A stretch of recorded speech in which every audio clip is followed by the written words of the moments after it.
wabarakatuh. Selamat pagi anak-anak ibu semua.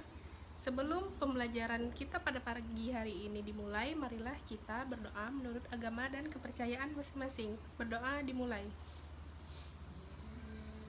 Selesai. Baiklah, pada pagi hari ini ibu akan mengecek kehadiran dulu. Apakah ada yang tidak hadir pada hari ini? Oke, tidak ada. Jadi hadir semua ya. Hari ini tema pembelajaran kita adalah pola hidup sehat dan pokok pembahasannya adalah konsep pola hidup sehat untuk mencegah penyakit menular. Di antara anak-anak sekalian, apakah ada yang tahu pengertian pola hidup sehat?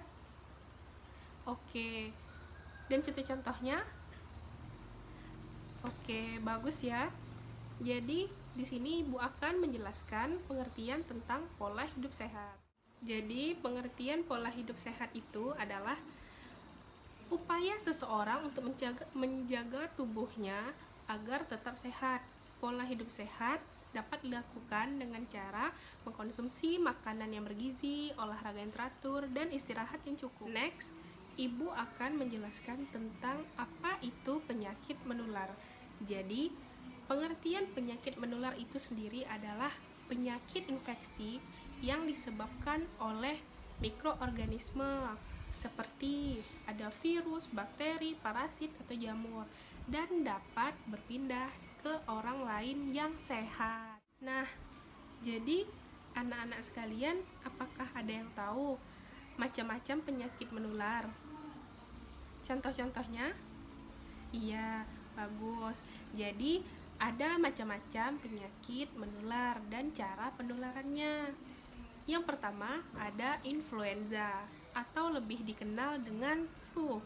Adalah penyakit menular yang paling umum diderita orang-orang. Influenza adalah penyakit menular yang disebabkan oleh virus. Flu dapat ditularkan melalui air ludah. Jadi, kalau kita berdekatan dengan orang yang sedang terkena flu, kemungkinan besar kita bisa juga tertular flu. Penyakit menular yang kedua ada tuberkulosis atau TBC. Tuberkulosis adalah penyakit infeksi saluran pernapasan yang disebabkan oleh bakteri basil. Media penularannya bisa terjadi juga melalui air ludah. Jadi, kalau kita sedang berdekatan dengan orang yang terkena TBC, kemungkinan besar juga kita dapat tertular penyakit itu.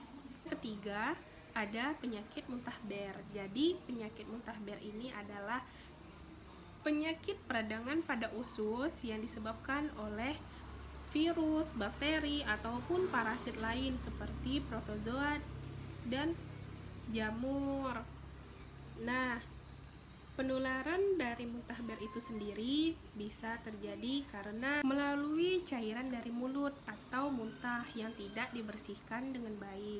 Yang kedua, ada bisa jadi sisa kotoran yang menyebar di air yang digunakan. Selanjutnya, ada melalui saluran air. Bisa jadi jika sanitasi air yang di lingkungan sekitar kita masih buruk. Selanjutnya ada lingkungan yang tidak bersih atau sedang dalam kondisi banjir. Yang keempat, ada cacar air.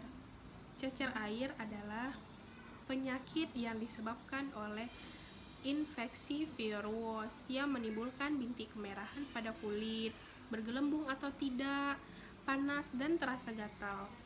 Masa inkubasi virus penyebab cacar ini sekitar 2-3 minggu. Biasanya awal gejala ditandai dengan naiknya suhu tubuh atau demam. Media penularan penyakit cacar air bisa terjadi karena kontak langsung dengan penderita cacar air. Selanjutnya bisa terjadi karena udara juga, dan bisa terjadi karena kita memakai barang pribadi penderita penyakit cacar air, misalnya kita memakai pakaiannya. Yang kelima, ada penyakit tifus. Jadi, tifus adalah penyakit infeksi pada usus halus yang disebabkan oleh bakteri Salmonella. Biasanya, gejala yang pertama yang dialami oleh penderita adalah demam menggigil. Penularan penyakit tifus sendiri bisa terjadi karena makanan yang kita konsumsi telah tercemar oleh bakteri Salmonella. Selanjutnya, melalui kulit.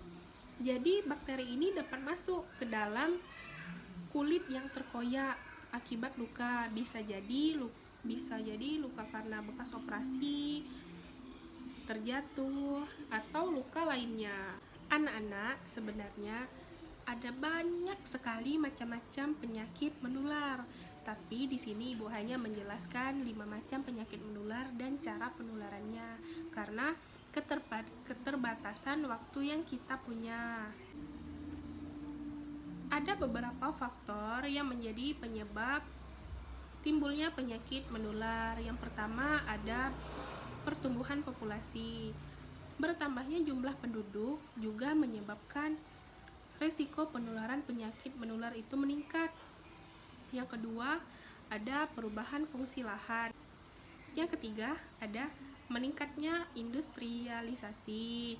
Yang keempat, ada urbanisasi. Jadi bertambahnya jumlah penduduk desa yang pindah ke kota membuat kota menjadi padat. Jadi jika tidak dibarengi dengan tata ruang yang baik, sangat mempengaruhi kesehatan manusia. Yang kelima, ada tingginya konsumsi daging. Yang keenam, ada pertumbuhan ekonomi. Pertumbuhan ekonomi membuat daya beli masyarakat meningkat, yang akhirnya membuat masyarakat lebih sering mengkonsumsi daging. Yang ketujuh, ada akses transportasi. Mudahnya akses transportasi antar negara membuat risiko penyebaran penyakit menular itu meningkat. Contohnya nih, yang paling konkret adalah kasus wabah Ebola yang berasal dari Afrika, bisa muncul di Amerika dan Eropa. Sekarang Ibu akan menjelaskan cara pencegahan penyebaran penyakit menular. Apakah ada yang tahu cara kita untuk mencegah penyebaran penyakit menular itu sendiri? Ya? Iya, bagus. Jadi, cara kita untuk mencegahnya bisa karena membiasakan diri untuk selalu mencuci tangan menggunakan air mengalir dan sabun, terutama saat setelah kita membuang air, sebelum masak, dan sebelum makan. Yang kedua adalah memasak makanan dan minuman hingga matang sebelum kita konsumsi. Yang ketiga adalah menggunakan masker ketika kita berada di luar rumah atau kita sedang sakit. Yang keempat, tidak berbagi peralatan pribadi seperti sikat gigi, pisau cukur, anduk, dan alat makan. Yang kelima adalah melengkapi imunisasi sesuai jadwal yang direkomendasikan dokter atau tenaga kesehatan lainnya. Yang keenam adalah menjaga lingkungan agar tetap bersih dan aman. Sebelum kita mengakhiri pembelajaran pada hari ini, dari anak-anak sekalian, adakah yang bisa membantu Ibu untuk merangkum tentang pembelajaran kita pada hari ini? Baik, terima kasih anak-anak Ibu semua atas kesimpulannya. Semoga anak-anak Ibu semua dapat memahami apa yang telah disampaikan Ibu tadi dan dapat memanfaatkan pembelajaran tadi dalam kehidupan sehari-hari. Langsung saja Ibu akhiri dengan wabillahi taufiq wal hidayah. Wassalamualaikum warahmatullahi wabarakatuh.